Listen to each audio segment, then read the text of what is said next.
What's going on, you guys? It's your Huggable Hipster here, and welcome back to The Casual Nerd. Today, I have a very special guest with me, Blitz. Dude, how are you doing today? Thank you so much for dropping into the podcast today. I feel excited. Thank you so much for having me here. I'm doing great. It's been a great day. It's been a great week. And October, November, December so far. So much things to talk about. So many things coming up that I'm excited for. And it's a shame because I want to fast forward to December, but I also kind of want to just enjoy what we have right now. And that's the thing that I find that I struggle with the most, is just trying to balance that. Enjoy the now, and then as time approaches, you can enjoy that too. So wait, I'm guessing you're happy for December coming up. Are you a holiday person, I'm guessing? Yes, absolutely, but mostly for the video game awards. I'm like, gotcha. We always stream it on the channel, and it's one of my favorite streams to do of the year. Like I wear a suit and everything. And like last year, there was this funny thing where I made a bet with the chat where I would rip my shirt if Sid or like FF7 Rebirth had another trailer, and we did that and made a really cool GIF out of it. So that's I don't know what we're gonna do this year, but well, if Rebirth wins Game of the Year, there's a lot of great titles as well that it's going up against, and if it does win Game of the Year, I don't know if I'll rip another shirt. I'll have to figure out what else to do. You could have like Maximilian on your stream and do something fun with that. You know, just have both of them be like double take or something. It's so interesting because Rebirth was one of those games that took me by surprise at how much I loved it, because I never got to play the original Final Fantasy VII. So for me, going into the remake and then going right after that into Rebirth was something so special. What did you think when you got to experience Rebirth? So with my channel in 2020, we really started to take off with Final Fantasy VII Remake content. And I loved what Remake was. I loved what it offered, and all things from like combat perspective, story, the characters, the music. It was all great.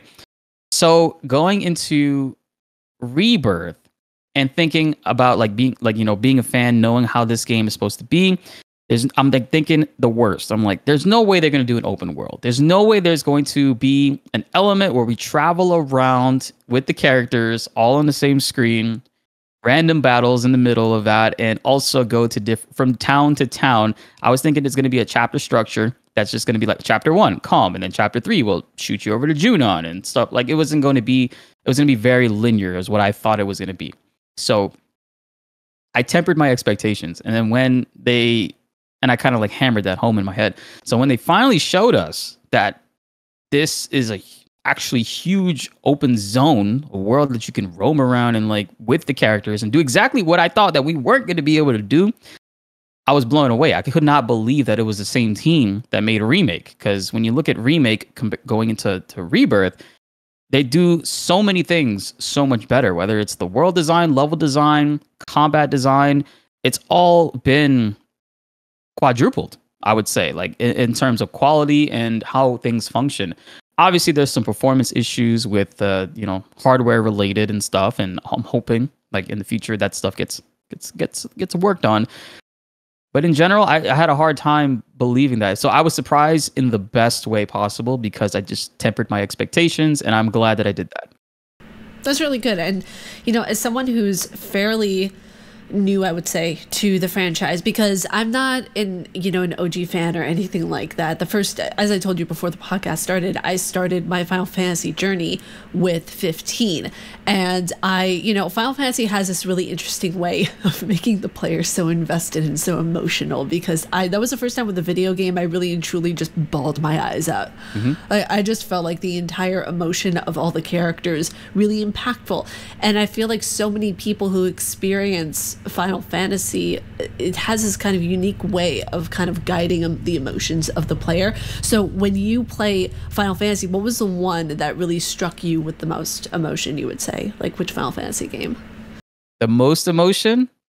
There's so many, right? So obviously 7, because I'm a little biased here. It was my first one that I played. I grew up with. I have an emotional connection to that game because of my cousin, who is a little older than me. He's about 7 years older. So he introduced me to FF7. He was coming over to spend, I think, a weekend by us, and he was like, "Hey, I got this new game. It's called Final Fantasy." So he brought it. We were like, "Oh, let's try to beat this game," and we were blown away by the fact that it had 3 discs. We hadn't seen that before. I was shocked. And I was like, oh my, like I was watching every single moment of what he was doing. He would let me play and like do certain combat stuff, and I thought it was really amazing. And then we got to the end of disc 1, which is like the big shocker, hugest cliffhanger. And I remember like that actually emotionally impacted me. Like it was the first time being a child, first time in my entire life, at that point experiencing loss in that way. As weird as that is to say, I'm sure a lot of people will understand it.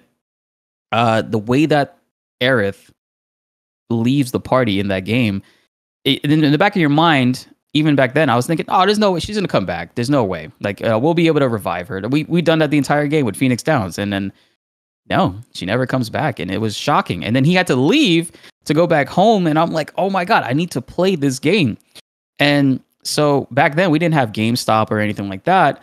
We had a flea market in the town that I lived in. I lived in Fort Lauderdale, so we had this flea market called the Swap Shop. And there was a guy there in the back. He had a tent with a big old cowboy hat. If any Floridians are in here that have been to the Swap Shop, you might know what I'm talking about. He had a giant stand with a cage and a glass case of video games. And you would go there, you tell him what game you want. He would tell you how much it is. You slide him the money through the gate, and then on the side, he passes you the game. So we went there, and we didn't know it was called Final Fantasy VII. I didn't know that. I was just like, hey, I want Final Fantasy. So he gave us the newest one at the time, which was Final Fantasy VIII, and I didn't realize it until I went home, booted it up, and was playing it, and I'm just like, who the hell is Squall? Where is Cloud? Where's Tifa? Like, who are these people? So being terrified of telling my mom that, hey, I just made you spend $50 on not the right product. I kept that a secret until the weekend where my cousin came back over. He beat the game and he was like, hey, you want to borrow 7? I want to play 8. So we traded. So I got to finally play 7 on my own. And I recently told my mom that story. She thought it was the funniest thing, actually. But I played FF7, and I got to really, since I already played it the first disc with my cousin, I got to replay it from my perspective and just seeing it and getting to read all the dialogue, have the story told to me, because it was the first experience I ever had that where a video game told you a story, and that it had a group of characters you cared about. They had backstories. There's little dialogues that intertwine that's constantly changing depending on who you have in the party. So very emotional game for me. I would have to definitely say FF7. That's my long answer for Final Fantasy 7. I know on this podcast we love long answers. Okay, the one thing that I always want to drive home is that these podcasts are meant for people to just express themselves in long-winded ways. So don't ever feel like you're getting too long-winded with an answer. So I think for me, I do that a lot. And that's the best part about gaming. That's what gaming does to us as a whole, because it creates these core memories that are just embedded within our character. Yeah. Yes. You're 100% right. So, yeah. I think for me, the most emotional game in the beginning of my experience of like existing was, because I'm 32, like for me, like gaming has been a part of my life for my entirety of my life, and it started when I was 10. And the first game I played was Resident Evil 1 Remake. And that made me so emotional because I was just like, why does Barry have to go? What's going on? Why does Barry have to leave the party and everything like that? And if you choose a certain like way you can go with the game, Barry dies, and I'm just like, but he was supposed to see his daughter. Like, you can't do this to me every time. And it's just, no matter how many times I play it, it's just absolutely incredible. And I know not too many people would call Resident Evil 1 Remake a comfort game, but for me, it's like I could like sit down and play that game for so long and just have like all the memories like flooding back to when I was like 10 or 11 years old. I totally get it. Like I'm the same way with Metal Gear Solid. So Final Fantasy VII is my favorite Final Fantasy game, and probably my favorite game of all time. But my favorite series of all time would have to go to Metal Gear Solid. So, and I played them both in the same summer, actually, FF7 and Metal Gear Solid. So I got to play like the peak of PlayStation. At that time, peak of gaming, back to back of each other. So my expectations were set incredibly high, so that when I finally got to play the original Resident Evil 1, the director's cut edition, the voice acting was like spoiled for me because of how good Metal Gear Solid's voice acting was. So like it was such a funny disconnect for me. I didn't play the remake but I did have it on PlayStation 3 digitally. I still have my PS3, so I might boot that up and like try it out. But you know what's interesting though is that I never got to play a PlayStation game until like a few years ago. yeah, I never went into PlayStation before. I think the first PlayStation game I played was actually on PC, and that was Death Stranding, and that was my first time with PlayStation or Sony at all. oh yeah, there's a lot of great titles to definitely look into. I mean, obviously the big ones like The Last of Us. It's a great game, and I love it so much. Oh my god. Yeah. Like I remember playing that, and it's just like that's a game that actually got me super emotional was number 2, and I'm bawling on camera. It's like, guys, I swear to God, this is not happening. I love the time that we're living in now, because now they're actually like doing the show, and the show is just, it's blowing my mind how much it's like enhancing the game even more, because it's obviously the director of the game is helping to screenwrite some of the episodes, so they're doing a very fantastic job following. Like some of the scenes are like shot perfectly, and I'm just like, bro, if you put the game next to this, it's like you can't tell the difference. It's crazy. Yeah, exactly. Like especially like I have to admit, like with the remake that they did of number 1, most of my time was just spent in photo mode because I wanted to see like, oh my god, how did they even like redo some of these assets and everything? Like I just nerd out whenever I see it. That game was too much fun, man. We had so many dumb challenges we would do, or like just go through the whole game using only bricks and bottles. That game had a really cool multiplayer. Unfortunately, they discontinued the idea of part 2. I think it was going to be called Factions in general. And the multiplayer in that game when it first launched on PS3, and then we replayed it on PS4, was phenomenal. Like I got really into like archery, because the bow and arrow in that game was not broken, but it was one of the most fun things about.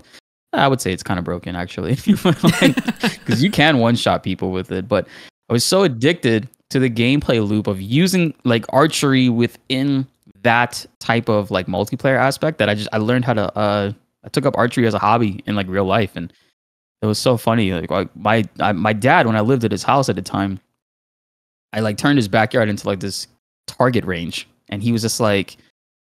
At first, he was upset about it, but then like I got really good at it, so it was just like entertaining for them. They were like, "Yo, can you shoot that?" And I'm like, "Yeah." To get on to one of the next questions, I know that you do fighting games, you do RPGs, and you'll do like mixtures of other things. You've actually done some of the not Dark Souls, but you've done the DLC for Elden Ring, right? I haven't done the DLC for Elden Ring. I made a video talking about being interested in doing it, and I was getting ready to dive into that and do all of it, but I couldn't. So many things were happening at the time. I could not find the time to like balance it out. And I do want to make a return back to it. Like I played Bloodborne, I played Dark Souls 2. Nice. I got halfway through Sekiro. There's a lot of love that I have for that genre. And like Elden Ring, when it first came out, I remember we were moving a lot, and I was just like, I cannot find the time to really like buckle down and like make content on it, or like really lose myself in games. And that's the biggest thing that a lot of people. By the way, for people that are watching this, a lot of people are like, hey, your job is easy. All you do is play games. No, I wish it was that easy. I wish I could just go play games and then content just magically appears for it, and I don't have to do anything to like as far as like editing and then scripting and doing all that stuff. You actually play a lot less games when you have a career in this. As I'm sure you've probably like had that experience as well. It's just yeah.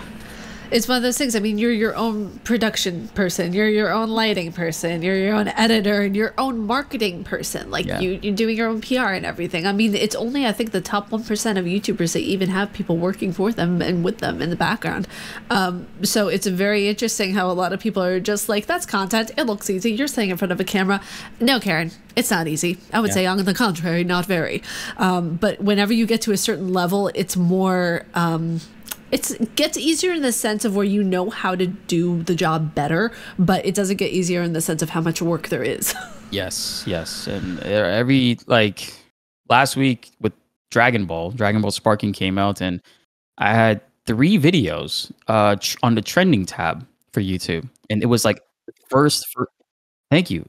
It was the first time I ever had that happen. Like it was just I couldn't believe it, and I was thinking, okay. Maybe now I can pivot into like diving deeper into like more Dragon Ball stuff, because I'm a big Dragon Ball fan. I mean, you can see some of the Dragon Ball paraphernalia in the background right here. But it's and the way YouTube's algorithm works is, and everybody's experiencing this now, is like what was trending last week is not going to be trending this week. And you have to kind of like find a way to make unique content out of it to kind of get the same results. And even if you do, it won't be the same, if that makes sense. It's an ever going battle with this industry. It's something that you're always, I wouldn't say struggling to figure out, but it's just like you're fighting against the algorithm and it's like out of your control a lot of times. Exactly. And that's the thing too, of where like I'll talk about a Souls, lore video, for example, and then, another week later it'll be, bloopers that you can make from NPC invasions. And it's different things all the time that will become popular and trending and everything. Yeah. So, I mean, the thing with Dragon Ball is that I was never a massive fan of Dragon Ball, but of a fan of the content that people create out of that game, if that makes sense. Yeah. So like when watching your videos on it, you have such a passion behind what you do with Dragon Ball. What's the thing that kind of captures your attention the most with those games? Being able, this game specifically, because it's a remake, or not a remake, sorry. It's continuing the series Budokai Tenkaichi from back in the day. And growing up with Dragon Ball, I owned every single Dragon Ball game, even the Japanese like imported ones. I still have my original ones. My dad drove like an hour to some random anime shop in the 90s to find these games, and he bought me all three. And they're not great games, but they're like, I had them. And I just, so when Budokai and all these other games started to come out in America, I was like, yo, I have to get these too. So I've been playing these games for so long that seeing what Sparking Zero is doing, where it's continuing the Budokai Tenkaichi fighting style, my favorite thing about it is it's the one game where you actually fight like they do in the show. It's not like, I love 2D fighters. I love Dragon Ball Fighters, where it's like a 3v3 fighting game, and it's like Street Fighter style, where it's like 2.5D at max, and it's just like they're jumping over each other and they're fighting in a like Street Fighter sense. That's great, but there's something that like Tenkaichi and Sparking Zero do that it kind of just catapults you into that world of the game, and you just feel like you're actually controlling Goku or Gohan, and the way that they fly around, the way that they punch, and how you have to like stay within like keep the camera on like the enemy and whatnot. It's just like the show, and I think that's my favorite thing about it, and what gets me very excited about making videos on it in general, and also playing it. You see, it's interesting because this is why I like whenever people discuss Dragon Ball, because they see behind what I see. Because when I look at it for face value, I was watching the anime when I was younger, and for the first time, and I thought it's just a bunch of guys yelling at one another, punching each other. What's going on? And I thought to myself, that's it. I'm not gonna watch any more of this. This is interesting, but I see why people enjoy it whenever I hear people talk about it. Yeah, and you're not wrong in that sense. I've always told people this, and I love anime. I watch lots of them. A lot of like the mainstream stuff and some like slice of life and like under the cut stuff, right? When it comes down to it, Dragon Ball is very iconic. It's one of the most iconic animes of all time, but the story is kind of shit. It's like it doesn't make sense. There's a lot of weird, I wouldn't say crutches, but there's a lot of like easy way outs, with the Dragon Balls. If somebody dies, they don't really die. You could just wish them back with a Dragon Ball, and it's kind of like there's no high stakes anymore. So when it comes to Dragon Ball as an anime, I totally agree with you. It at times is like that, and it's hard for a lot of people to get into it. And I don't recommend when people people ask me all the time, like, hey, you watch Dragon Ball, you watch all these animes, like what do you recommend me watching to get into anime? I would never recommend them Dragon Ball, because that is a very tough, especially now, if you hadn't watched it back in the day and you're not invested in the characters, you're not gonna, it's not gonna be one of those things. I recommend these days like Death Note. Death Note it came out in like 2005, 2006. One of the easiest animes to get into. It's very easy to digest as well, because it's like 50 something episodes in total. And it's also great. It's great. And it's not like an over the top screaming anime. There's a lot of like intellectual elements about it. There's mystery. There's also not mystery, but there's like cat and mouse element to it that a lot of people love.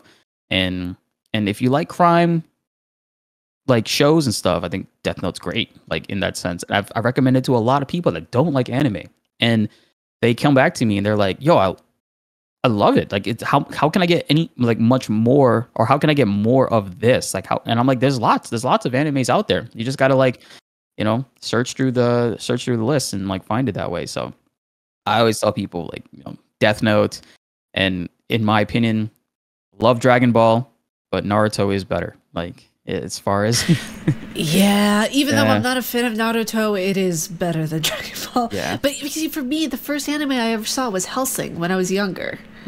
And for me, Hellsing is by far, like, I think one of the best animes, because I'm biased with it. But if anyone, for me, like, if someone were to come up to me and ask that same question, I would say Uno Exorcist, because Blue Exorcist is probably one of those things that shows so much humanity within the story, but it has a lot of kind of like that kitschy kind of anime fun that's still behind it. And also Food Wars. Food Wars is just a fun time. Yeah, I was scrolling through like Crunchyroll the other day, and they're doing the Netflix titles of like subgenres, and one of them is like animes for if you got turned into a vending machine, and I'm just like, what? What? Wait. So I looked through, and there's an actual anime, like I forget the name of it, but it was like my friend got turned into a high school vending machine or something like that.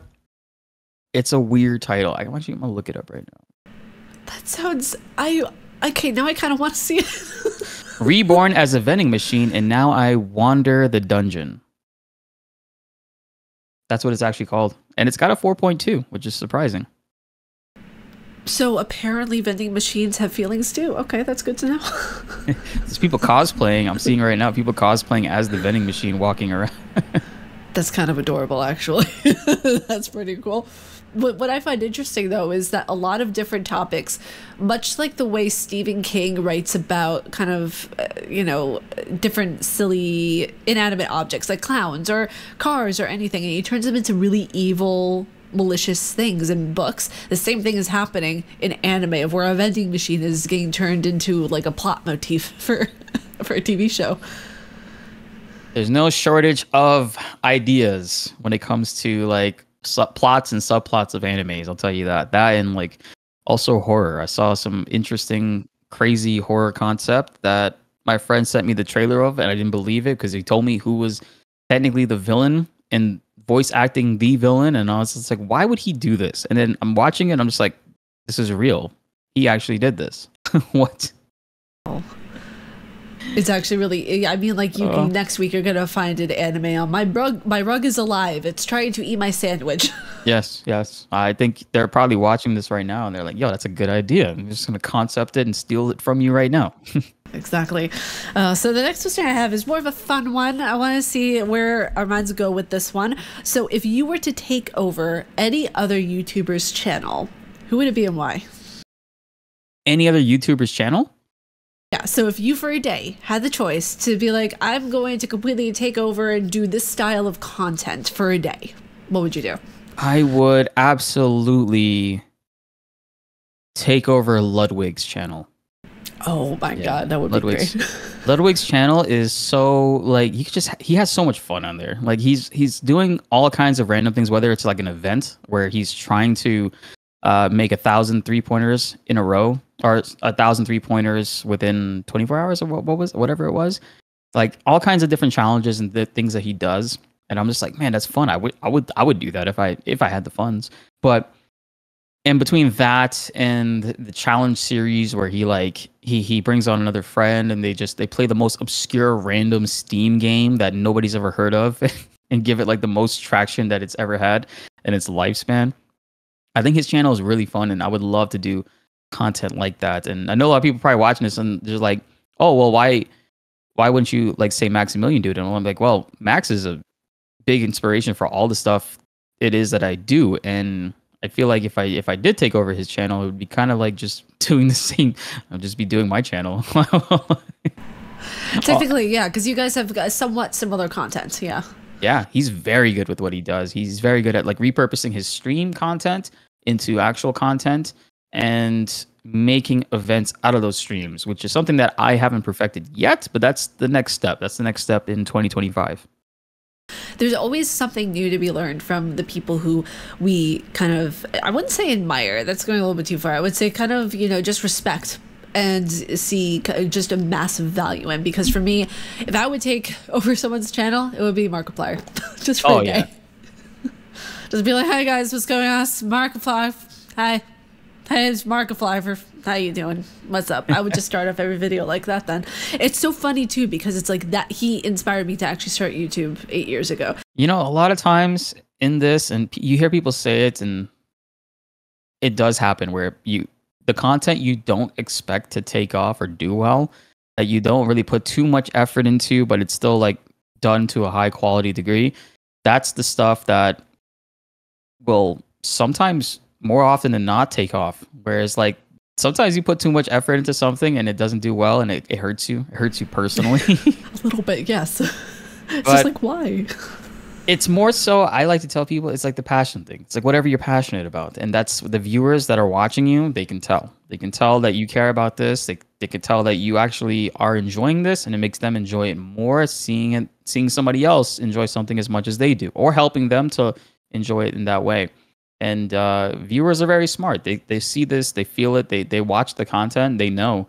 If you're just making a video just for the sake of like hopping on a trend, like, yeah, you'll probably get some like good views and stuff, but you won't get a lot of staying power with it. A lot of people won't stick around for it, you know? Yeah, exactly. It's very important to realize that your viewers, and I know a lot of YouTubers, you know, I'm not speaking, you know, on the behalf of a lot of YouTubers, but I'm saying that like a lot of people view content as a way to gain numbers, where it should just be a way to make a connection with people. And that's the crux of it all, you know? Yeah, you're absolutely right. I think I was uploading videos on my channel with no content purposes whatsoever from like 2011 to 2016. And it wasn't until my girlfriend and me, well, she had a conversation with me. She was like, hey, what do you want to do with like in the future? And I'm like, oh, well, I want to try to get a career in video games. And she, at the time, this was like 2015, 2016. At the time, she was like, not really. Content creation was big, but it wasn't at the level that it became in like 2020. And she was like, oh, so you want to go back to school and like make games? And I'm like, no, not that. I actually want to like make videos of me playing games and like posting them online and trying to like, you know, sort of business that way. She was like, well, what's stopping you? And I kept making excuses and stuff. But the next day she bought me a microphone, and she was like, well, you have all the other stuff. Like, this is all you needed, and you said it yourself. So now you have no excuses. And I'm like, shit. She's right. That is a supportive spouse. I love that. Thank you. Yeah, she's been like the rock, foundation, and just pushing me further to do things that I normally wouldn't do, because I'm always second guessing myself. And it's natural. We always second guess ourselves. But that's something that I realized doing this, is that everybody is capable of doing things that they never thought that they'd be able to. And you really don't know until you try. And when you do it, you feel good, and you kind of want to keep that feeling. So you just keep pushing yourself, and you know, it's one of those like very great motivating feelings that I'm sure a lot of people can relate to in other ways. But with this type of like business format in this industry, it's you can second guess yourself a lot. So seeing some success, even if it's minimal, because the first 4 years of the channel, right, from 2016 to 2020, I went from like 100 subs to 6,000, and I stuck at 6,000 for a while, and I couldn't figure out what it was, because I had videos that would go viral. I had videos that would do really well, fighting game videos, tutorials and stuff, but I could never, and you would get comments all the time where people are like, oh man, I can't wait to see your next video. And then you never see them again. And it's like, was it me? Was it the YouTube algorithm? Like, what happened, right? And sure enough, it wasn't until like Final Fantasy VII Remake, when that came out, and I took the fighting game approach of how to play as a fighting game character, and I did that for all the characters in Remake, and those did extremely well. Like, people loved it. Like, it was the first time I uploaded a video, right? I randomly didn't think anything of it. And hours later, I look back at my phone, and I see like the 99 plus icon next to YouTube. And I'm like, why is that? Like, what's going on? Like, that was weird. Check it out. And like, that video that I uploaded was a cloud, like how to play cloud guide for Remake. And that was crazy. I didn't expect to see it being at 40,000 views. I think that's how I saw your content for the first time, actually, is through that video. Yeah. Yeah, I think so, actually, because you're saying it, and I'm like, wait, I think that was the first video I actually checked out of yours.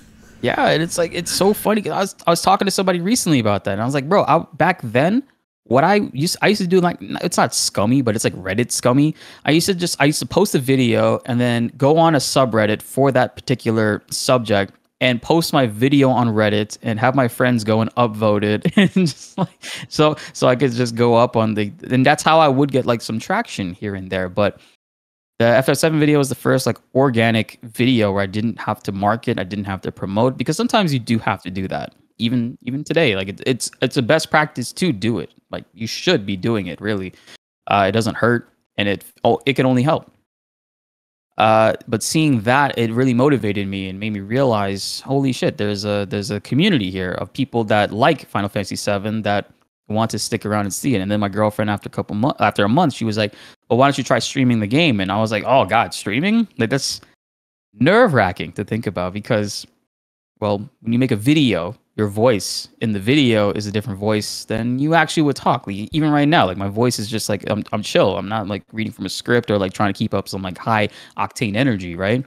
So that was terrifying for me to think about, like streaming and people not liking me, if that makes sense in my head.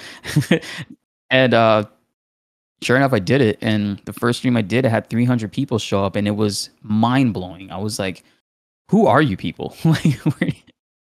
And sure enough, it created a community. So that first stream led into a bunch of others, and we've over the years built up a great Discord community, and that's ultimately the way that you want to handle making content. Whether you have 1 or 5 viewers versus like 100 or whatever, you keep that group and you have that support group, essentially, because if you have like them in your Discord, you can kind of ask, oh, like, so what do you guys want to see? What should I try out? And they told me so many great like RPGs and stuff to check out. I would have never checked out like Legend of Dragoon or Xenogears if it wasn't for those people, because like they told me about them, and I'm like, oh, these are like old Squaresoft RPGs that I should have played back in the day. And sure enough, ended up loving them, and the community has been pretty strong since then.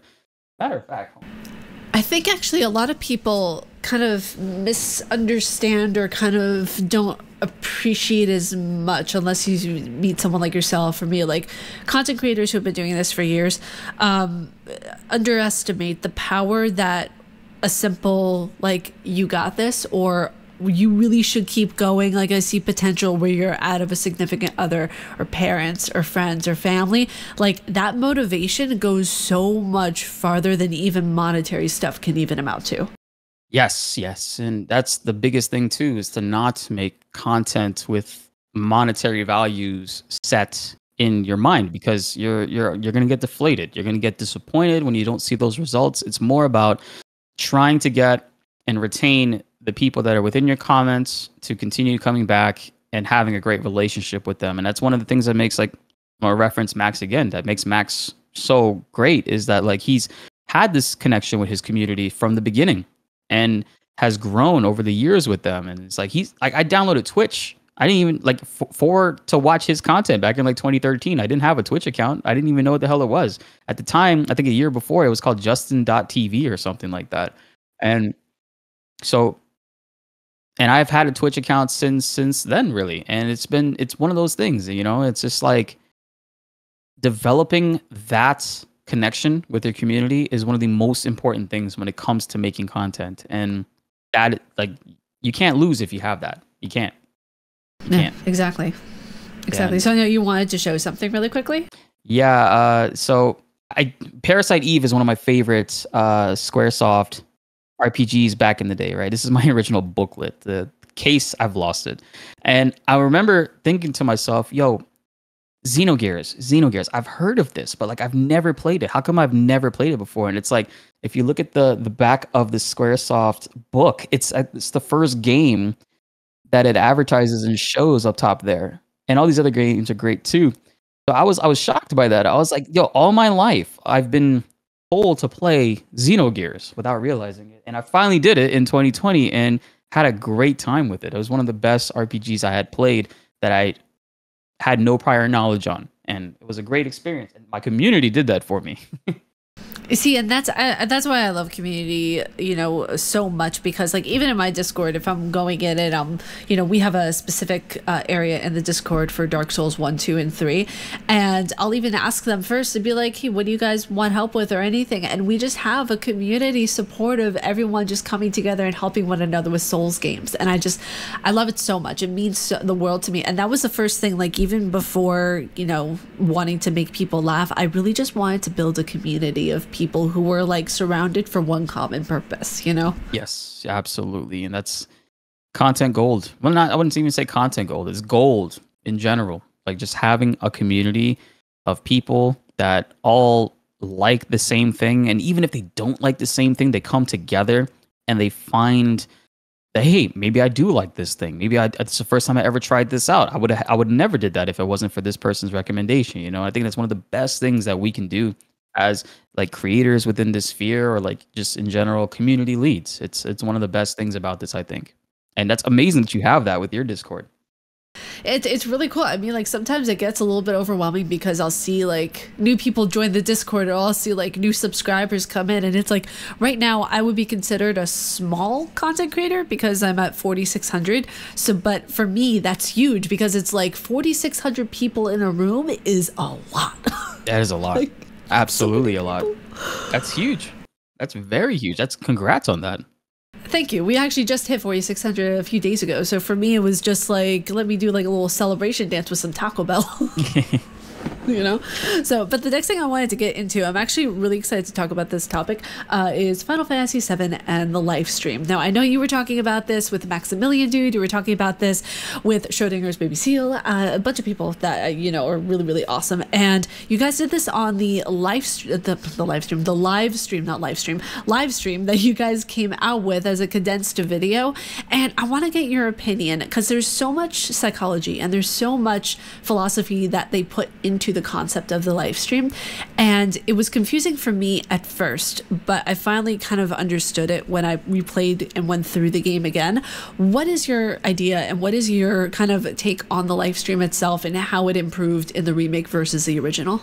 That's a great question, by the way. And the live stream is something that I could honestly tell you nobody will ever 100 or 1,000% figure it out. It's an ever-growing idea that Square Enix created back in the 90s that just continues to feed into like their new elements of gaming today with Rebirth and Remake and stuff. And I think it's such a really well done thing because the game originally in the 90s set forth the idea that the planet, the lifeblood of this planet, its memories, its worlds essentially are all in tuned with each other, right?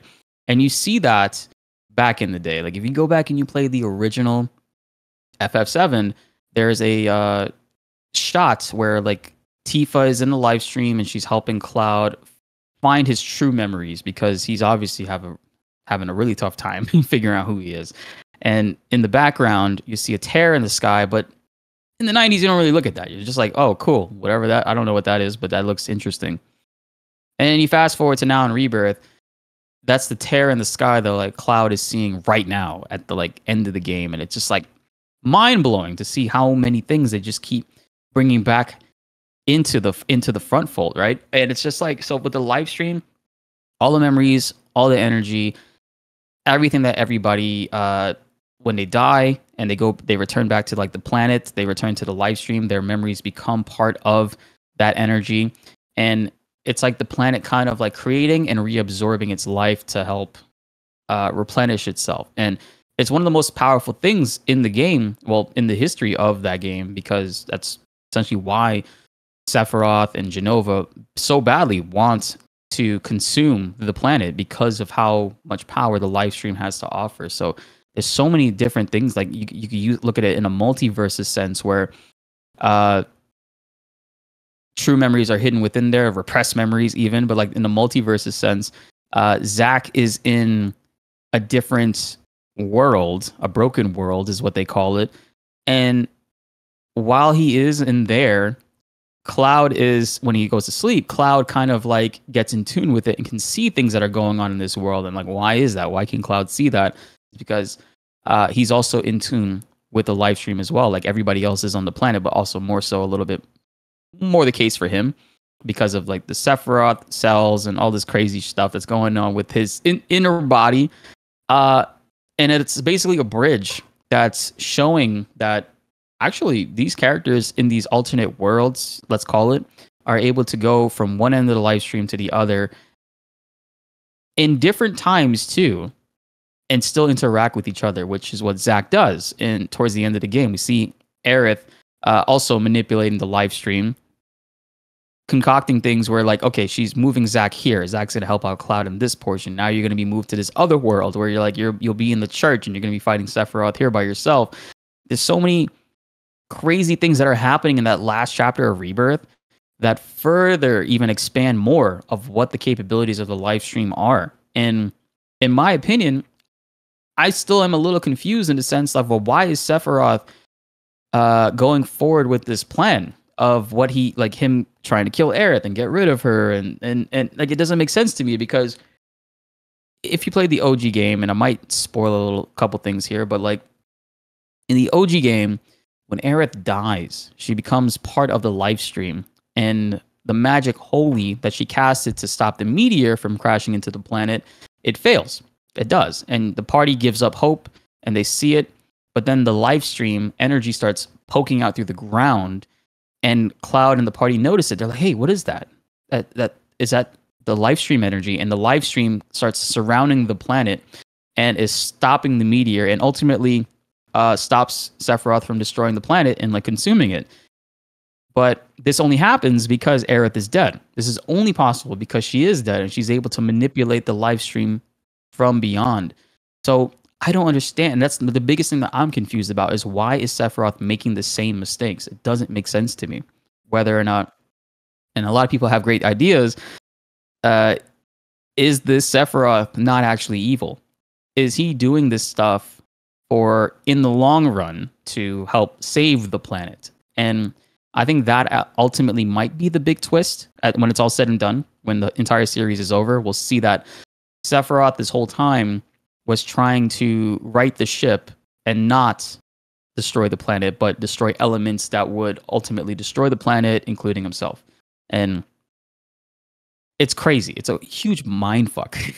It really is. And that's the thing about this story, of where there's so much philosophy and there's so much that's going on in the entirety of it. Going from playing 7 and then playing Rebirth, which is kind of like a precursor to it. Actually, no, Crisis Core is the precursor. And then you have 7 and then you have Rebirth. And it was one of those things where seeing the entire story kind of line up in that way, and seeing Zack again, it just breaks your heart even more, but it also makes you think on things even more, which I think is fascinating. And you're in a really unique position where you haven't played the original game. And even though some elements have been spoiled for you, I think it's something that you should definitely, when you have the time, get into. Play the original game for what it's worth, see what it has to offer, and you'll pick up on some things. You'll pick up on quite a lot of stuff that they're doing within the game that you'll be like, whoa, like, how is this going to be when they come up to that point in the game, or what is that going to look like? And you'll also see things that they did in Rebirth where you're like, okay, that's different. Why did that happen? And then it all makes sense. It's the craziest thing. So you have a really cool perspective. I think that would be really unique to document that, right? To go through like your first time seeing FF7 OG, because like you've heard of it, you've played like the remakes of it, but there's a whole another element to that game that's very important, I think, for people to like go and play themselves and see that it's surprising every time. It's one of those things too, of where I think on Steam I have Final Fantasy 1, I have Final Fantasy 7 the original, and Final Fantasy 10. People keep telling me to get into 10 because it's really good. I had not even seen or spoiled any of that for myself yet. 10 is really good. It's what Final Fantasy 7 is to the PlayStation 1, but for the PS2. It was a huge deal when 10 came out. I remember that was actually my first PS2 game. I went to Sears with my dad, and we bought a PS2, a memory card, and Final Fantasy X, and I was blown away seeing the differences. And I'm like, what the hell? Like, I was just playing Final Fantasy 9 the other day. It doesn't look like this. Like, these are real people that we're seeing here, and like voices. There's voices in this game. What? And the voices weren't bad. I was shocked. I was so blown away by that. And it's funny because I've never beaten 10. I've played it. I haven't even gotten halfway Man, at that time, I would always get to this one part in 10 and just stop playing. But I should make a stream and go back and like play it. But you should definitely play 7, and then you should definitely play 10, and I'll play 10 as well. So we'll both be in that boat. Yeah, it's gonna be interesting because like think about it for a second. Like I think we were both raised around roughly the same years and everything. Like we literally saw gaming go from 8 and 6-bit to what it is now. Like that's, Yeah. I mean, kids nowadays could never. Never, yeah. I'm almost 32 myself, actually, in a couple months. So yeah, we definitely are from that same generation where we got to see how these games were used in media form and how they've expanded. And now it's like you see, like back in the day, people, directors, even movie makers were shitting on games back in the day, saying like, "Oh, video games are like you can't really tell a story properly in that element, right? Like it's a waste of time." And now you got like actual big time directors collaborating with studios to make games, like looking at like even Michael Bay is working on a couple of video games himself, and they realize the power, the potential of that. And quite frankly, not everybody's going to the movies anymore like as much as they were back in the day. 2020 did change a lot of that, unfortunately, but now a game they're realizing is an interactive movie. You can have somebody actually play within this story, this world that you're trying to tell and make believe. And it's a much more impactful feeling these days. And I'm glad that that's being recognized. So much so to like the point where even my mom is like, back in the day, she was the one that was telling people, "Oh, you're not going to, make a career out of playing games." And she tells people this now. She's like, "I used to tell my son that." And now like, damn. Now it's really wholesome to see because it's like, kind of the way that I felt whenever I was playing Death Stranding for the first time and seeing Norman Reedus in a game. I was like, wow, companies are taking this a lot more seriously now. And it's so really wholesome to see because you have, let's see, I think gaming makes more than movies and TV combined. So it's kind of like a big old na.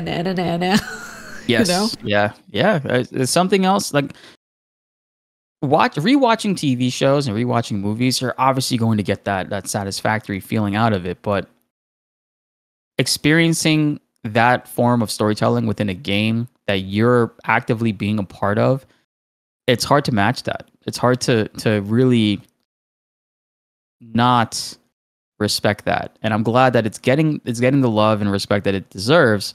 And it's going to continue to be one of those things that people for years and years from now on will continue to expand on even further. So like eventually we'll have games where we are we wake up and we're in the movie, right? Like they're trying to like VR is getting insane. So it's scary to think about, but also very fascinating to try to pinpoint where they're going to be going with that. Yeah, and Call of Duty will still be over 160 gigabytes to install. So. Jeez, yeah, I can't wait to see what Rebirth is going to be like on Steam. I don't even want to think about how much it's going to be to install, dude. Like, I bought an extra SSD just in case. It makes sense though, but the thing is like anytime that I see a game now, especially like with Baldur's Gate 3, that thing was massive. Oh my gosh. But to go into the next question, I'm very curious about your viewpoint on this, and if you want to skip this, I can completely cut this out of the podcast, your choice. But what do you think of the drama? Because I never really got on board with ships and everything like that. What is your viewpoint of the drama, and if you could explain it to me, a person who does not get into drama that much, of the ships between like Cloud and Tifa and Cloud and Aerith, because explain it to me like I'm 5 because I'm seeing this happen so much on social media and I need someone who's in that world in a bit to explain. The funniest thing about so obviously with like Twilight, when those movies like came out in the books as well, like that's when shipping really showed its like first I guess form to me. It's like, oh, whether you're Team Edward or Team like Jacob, right? And that was my first time, and I'm sure it's existed well before that. I mean, I hear, and I wasn't invested in it back then, but I hear FF7 actually always had a shipping war back in the day, because in the original game you can choose certain like, you know, between Tifa or Aerith for certain things, and Cloud will have different dialogues for them, right? And like they can choose who Cloud goes on a date with. I mean, you can go on a date with like Barrett and stuff back in the day as well. That's and, cute. And it was a really cool, I think, element that they introduced to also impact the story as well, which was really cool, but give you another lens to really appreciate these characters. But there's a lot of people that, and I'm going to be kind of mean about it, but like there's a lot of people that don't really have a lot going on in their life, and they latch onto it way too hard to the point where it becomes their personality, and it bothers them when you don't agree with what they like. A lot of my friends, like, okay, I'm a Tifa fan, right?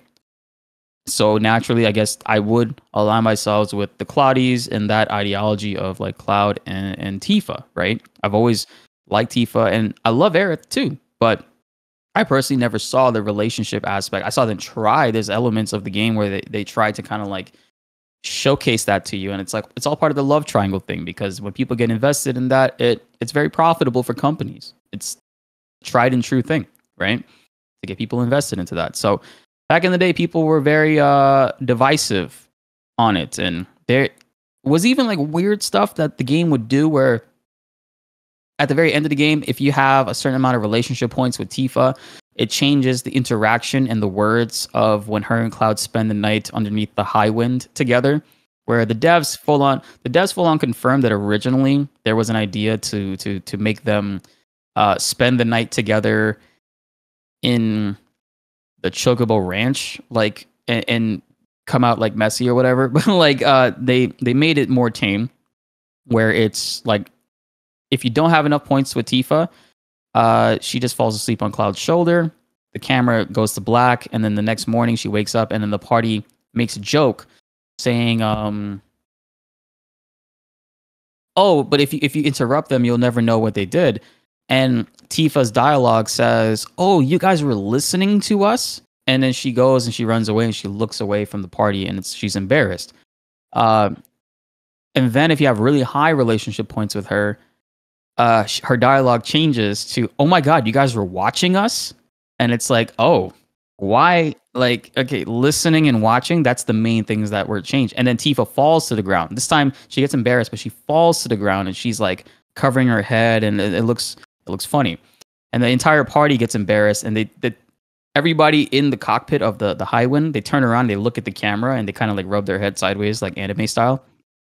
And then that scene like plays out. So a lot of people feel very strongly about like who Cloud actually belongs with or should be with. And I get the Aerith element is very tragic, like tragic lovers. Your girl was taken from you, she dies, and you know now you're depressed, and you gotta deal with that. You gotta live with that. But I just think that a lot of people take it way more seriously than they should. And then like there was this one notorious shipper that he didn't like Tifa or Aerith. He liked Jessie. Jessie was in the original game, Jessie had like 10 to maybe 20 lines of dialogue. She was barely in the game, and then she dies very early. She's not as impactful as she is in Remake. In Remake, she's given way more. And honestly, they did a really fantastic job with her. This guy was so aggressive, and I think he kind of amplified a lot of the bullshit even more, because he hated Tifa and Aerith so much, he would openly have fights with them on forums, on Twitter, and in my comments. And he would start shit with me for not having Jessie in any of my thumbnails. And I'm just like, okay, I put Jessie in the thumbnail, and the video didn't do as great. So then I changed the thumbnail to a backup one I had with Tifa, and the video shot up. And I'm just like, yeah, I'm never doing this shit again. Like, screw that. And he got very offended by that. He was very upset. And that was like an amplifying moment for him, because he actually went and created a 700 comment thread underneath that video where he was fighting with people for like an entire weekend. I went to New York. I uploaded that video. I went to New York. I was gone. I went away for a wedding. I saw my notifications were going crazy. I didn't really look into it. But then when I came back and my mods were telling me what was happening, I was mind blown. I was like, bro, all of this happened over the course of the last 3 days I was gone? That's insane. And this dude was just wilding out, man, and causing like fights. So it was him being literally the only person that's a Klesi. That's like the Cloud and like Jesse ship. That's a name? Yeah, Klesi. Or Klesi? Yeah, it's Klesi. Yeah. That sounds so funny. It's so stupid. Man. So this dude's no longer around anymore because he actually would attack and threaten the writer of FF7, Kazushige Nojima. He's actually gone publicly and like threatened him and other people at the company to the point where like Square Enix really, I guess, I don't know, they started doing some investigating, and this dude just disappeared. So nobody knows what happened to him. He's gone. Good riddance. But there are still obviously some bad eggs between the Tifa and like the Aerith ships, where like if you do like one character or you show more love for one character over the other side will hate you for it. And it's weird toxicity that I don't think needs to exist. It's like, obviously, yes, it's a fun thing. Shipping should be a fun element, right? Whether you think it's canon or not, whether it is canon or not, it's supposed to be fun. But there's people that take it way too far and attack people for just not believing in what their ship is. And I can keep saying it over again, but it is, I just don't I understand it, but it's weird. Like, it's just, it is. It's very weird. And I even remember when you were talking about the Twilight stuff, I felt a part of me just die inside because I took a part of like that stuff during high school. And I was, I think I was like 15, 16 years old. Team Edward, I realized how toxic that is.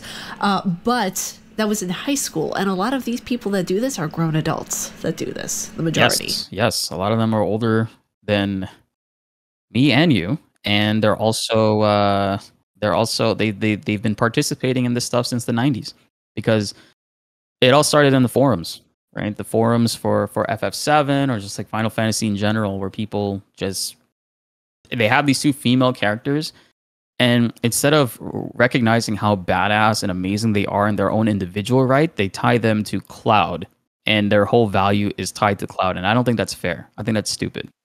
I think that they both have amazing qualities about them. Aerith is the last, well, not anymore surviving, but Aerith was the last of I almost said surviving member of like the Ancients, but that's a huge thing. That's a big weight on her shoulders. And Tifa knows the truth of all this mystery that's happening in the background with Cloud and what's going on with him. And it's like, there's so much that these characters have to offer that it's just weird to me that it's always going back to, relationship aspects. Yeah, it's just such a shallow perspective to look at it from. When I first saw Yes.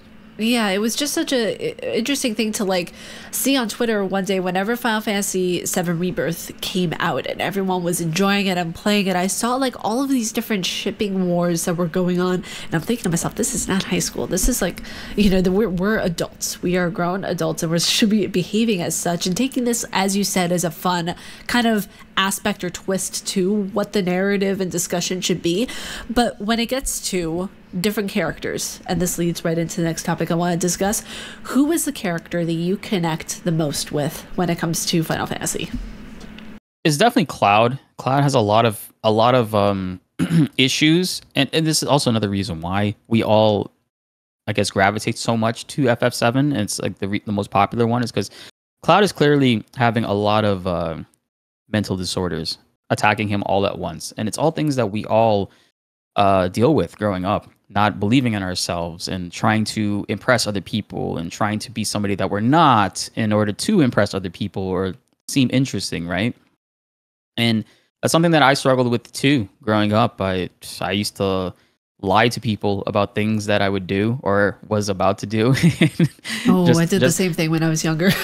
Yeah, and it's something that it always, when seeing Cloud overcome that, and him having his friends of all people, like his friends all help him out, between Tifa, Aerith, Barrett, and all of them like come together to help bring him out of this and make him realize that he's doesn't have to be that way. It was very touching for me, because in a lot of ways, like playing an RPG like that back in the day, like these characters are like my friends, like I'm kind of growing up with them and taking a lot of things that they're saying to heart, in a healthy way, of course, not in the shipping way, but it's definitely got to be Cloud. And then outside of that, I would probably say Tifa as well, because Tifa's main problem is she's afraid to call people out on their bullshit for the sake of ruining a friendship or a relationship.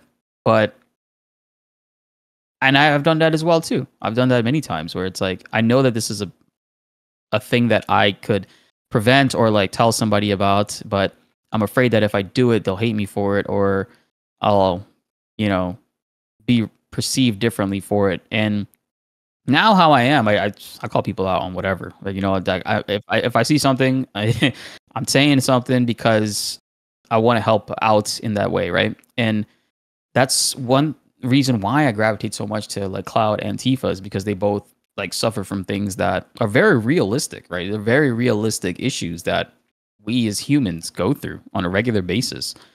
That when depicted in a video game and seeing them overcome it, it's kind of like touching in a lot of ways. Yeah, I agree. And I think that that's probably one of the most important things actually to gather from Final Fantasy VII and from Final Fantasy in general is that there are very real things like PTSD, depression, anxiety that people actually go through, and to see those things kind of magnified and touched on in these games is so amazing. And it just is kudos to the narrative design of the game as well, because to be able to put those things in a manner that is relatable to everyone, that's incredible writing. Yeah, that's phenomenal. The psychology behind all of it too, the way that they intertwine these characters, and they actually like when they're designing, and it's not just like with Final Fantasy, but like in any form of media, when they're creating characters or they're designing a story, they actually have people on hand to talk them through about the psychological disorders and issues that people might that this character could be suffering from, and how you can use it within the story. And I think that's the coolest thing that Final Fantasy VII and a lot of Final Fantasies as well have been able to do. Is just with 7, they really hit it home. Yeah, I think for me though, the two characters that I gravitate towards the most are Jesse and Zack, because that's kind of just like a combination of my personality. Zack is just very upbeat and wants to bring people together and just approaches everything from a happy perspective that's positive, and for me it's just like, yay, that's Zack, I love it.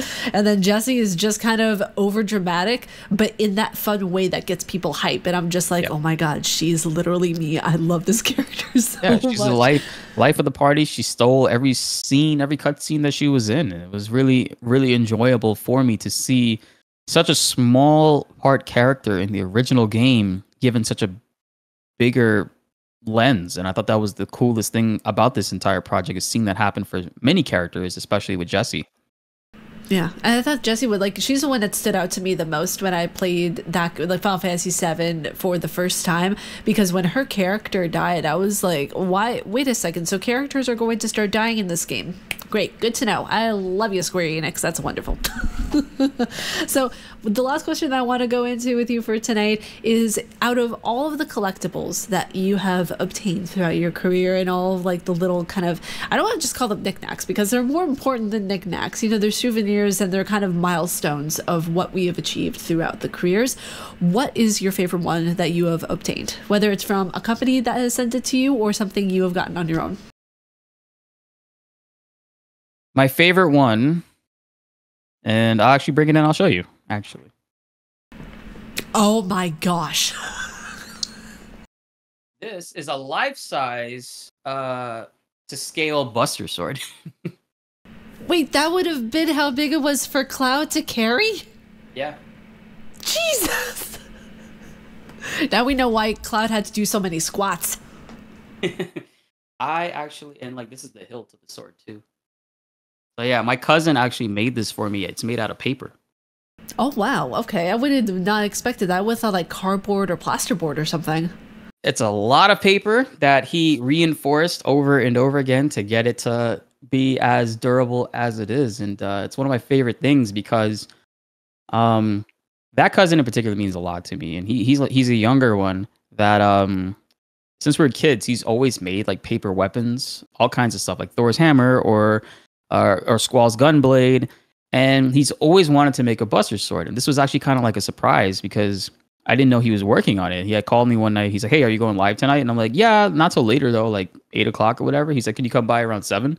So I came by and I saw this and I was like, no way. Like you made that? That's amazing. He's like, yeah, I made it for you. And I'm like, for me? Like, no way. Like, it was so cool. And he actually, so it was a big hit. Still is a big hit on the channel. Every stream I do, people always ask me like, hey, where did you get that Buster Sword? He doesn't sell them anymore. He was selling them for a little bit, but he had to, like, he started college and taking up a career. So like he does it still in his like downtime, but he can't do it as a business anymore. But I gave him a little like Discord shop, and he made like I think 6 or 7 of them for people in my Discord, and he did really well with it and he was loving it. But you know, life like just happens. And but yeah, this is definitely my favorite one, and it is to scale. It's huge. It's actually is taller than me. Wow, dude, that thing is I'm so 5'9", cool. so this thing is like 5'11". Oh my gosh. You see, that's talent right there. The fact that like you have an idea, you plan it out, and you create something like that, like that is just so awesome. I'm so glad that your cousin just did that from his heart and be like, here, I wanted to give this to you. Yeah, and he's not like a big Final Fantasy fan, you know? Like he doesn't really like he hasn't really played like 7 in particular. Like he remembers when I was younger and we were all younger and I played a lot and stuff. So like he like recognized that like, yo, like you have a career now from this this game that you used to play all the time. So he's told me many times he's gonna try to get into it, and I think he has a PS5 now. So I'm gonna reach out to him and be like, yo, like did you ever get a chance to like check it out? Because I've moved since then. I don't live next to him anymore, unfortunately. But yeah, this is definitely one of my favorite ones, and we have a lot. There's a lot of great ones that, you know, people have sent us over the years. I got magnets from a viewer from Japan. It was one of the coolest things. Like they didn't sell them here in America when Remake's promotion started off. So I had them on my fridge in my kitchen, and I lined them all up like at the party. So I have like Cloud, Tifa, and Barrett, and then I have Aerith, Yuffie, and Red, and I have well, Sid and them aren't on there yet because it's for Remake only. And I have Sephiroth and the Turks, and it's just like it's really cool, like on the fridge.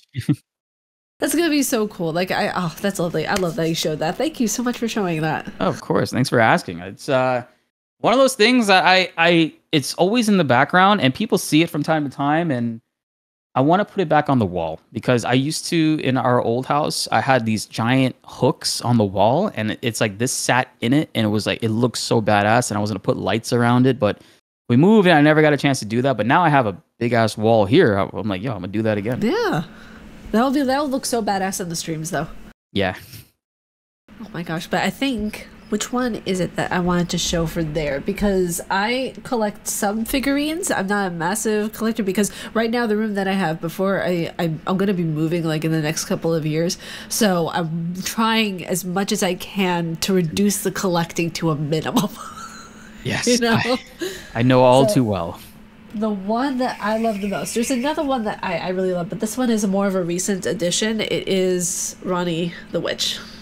And I absolutely love it so much. Oh my god, it's from Elden Ring? From Elden Ring. And her quest line is by far my favorite because, spoiler alert for those who haven't seen her quest line, she says at the very end where you kill kind of like a mimic of Blide, she says, tell Blide and EG I love them. And it was probably one of the most heartbreaking scenes ever in a video game. You go through it and you kind of just realize that she is a character. She didn't want to be controlled by anyone. She didn't want to be controlled by the fingers or by the greater will or anyone. She just wanted to have her own bodily autonomy, and while her body died, her soul still lived on. So she was made into like a puppet form by Blythe, and I think one of the puppet masters within the game. So she kind of just retained this kind of perfect image of who she was, but as a puppet and a witch. So yeah, I love her. She's my favorite character.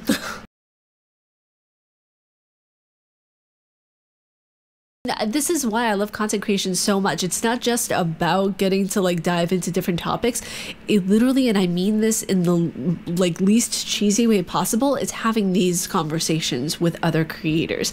Because before I was very shy about kind of promoting my stuff and doing just activities with other people and everything like that, because I did not want to come off ever as wanting to use people or do any of that, because I know that like so many creators who are hired, because you have like over 150,000 subscribers. I know you get this, you must get this a lot, of where people just try to use you for your content and everything. And I never want to come across as that, because I know people have tried to do that to me. So I kind of just stay reserved in my bubble, and I never try to reach out for people. But I try to do that less now, because I know that no, they'll see that I'm genuine. They'll see that I'm reaching out to them for the right purpose. And I think that all content creators, you know, in a nutshell, I can assume at least, think that when we see a genuine person, we know that they're doing it for the right reasons and not for anything less. Yes, you couldn't hit it any harder on the head than you did right there. And it's like, I do run into that a lot, where people will come off in a very disingenuous way. And I'm a good judge of character. I can kind of like gauge whatever people say and stuff. So when you reached out, I've known who you are for quite some time, like, you know, through Twitter and stuff. And so I definitely wanted to work with you in that sense, and like seeing like your content and whatever. Sorry about the lore stuff. I think, like I said, I don't really watch a whole lot of like Elden Ring lore content. I do know it exists, but I didn't know that you made those, and that's amazing that you do. But I think that it's something that we all do struggle with too. Is like even just last week, I wanted to reach out to another Dragon Ball content creator just to, you know, introduce myself and maybe collaborate with them in the future. Just because being new in like the Dragon Ball algorithm, I'm not necessarily trying to like climb it in any way, but I do recall when I first started making content, the first year of like the FF7 stuff, I did it all solo. And actually the first like 5 years of content, I did it all solo. And it's like doing it, you could do it by yourself. It's fine. Like you'll still find success. Some people will thrive even more with that. But when you have a core group that you communicate with, and it's not even like you make content with them. You have somebody there to pitch ideas off of, or if you're feeling insecure about a topic, they can kind of push you in the right direction, if that makes sense. Just having a conversation with another creator does go a long way in that sense. And so I'll always have that talk with people. It's just, you could tell when there's some people that are being disingenuous about it, and you obviously are not. And I'm glad that you reached out. This was really fun. One of the funnest talks that I've done in a while. And I'm looking forward to seeing like this eventually when it comes out, and sharing it with my Discord and sharing it on Twitter and all that stuff. So we'll definitely, yeah. Oh yeah, no, this is going to be coming out on Thursday. So I'm excited. Nice. Yeah. Well, you are a very seasoned and experienced video editor, much better than me. Because I actually did some videos last week, and I'm just like sitting on them and I'm staring at them, and I'm just like, I'm gonna work on that tomorrow. You know how they always say that Dark Souls players are masochists? I since I love video editing, it's just in more ways than one. So yeah. It's one of those things too, of where I've been in video editing since I was 14. So I've loved it for my entire life. Like, I think the first project that I ever did was a stop motion video in high school. And so I just want to say, before we leave off, thank you so much for being on the podcast with me today. It was absolutely wonderful getting to chat with you about Final Fantasy VII, nerd up about games, all the usual suspects. Of course. It's been a great time. I look forward to being on here again, hopefully in the future, maybe as like more FF7 stuff starts to ramp up, or if you ever really want to get into Dragon Ball, I can give you a nice crash course that's not a lot of screaming. Absolutely. But if you guys like our faces and what we do, please be sure to subscribe and hit that bell down below. May you find your worth in the waking world, dear hunter. Stay casually nerdy, and I will see you all in the next video. Umbasa.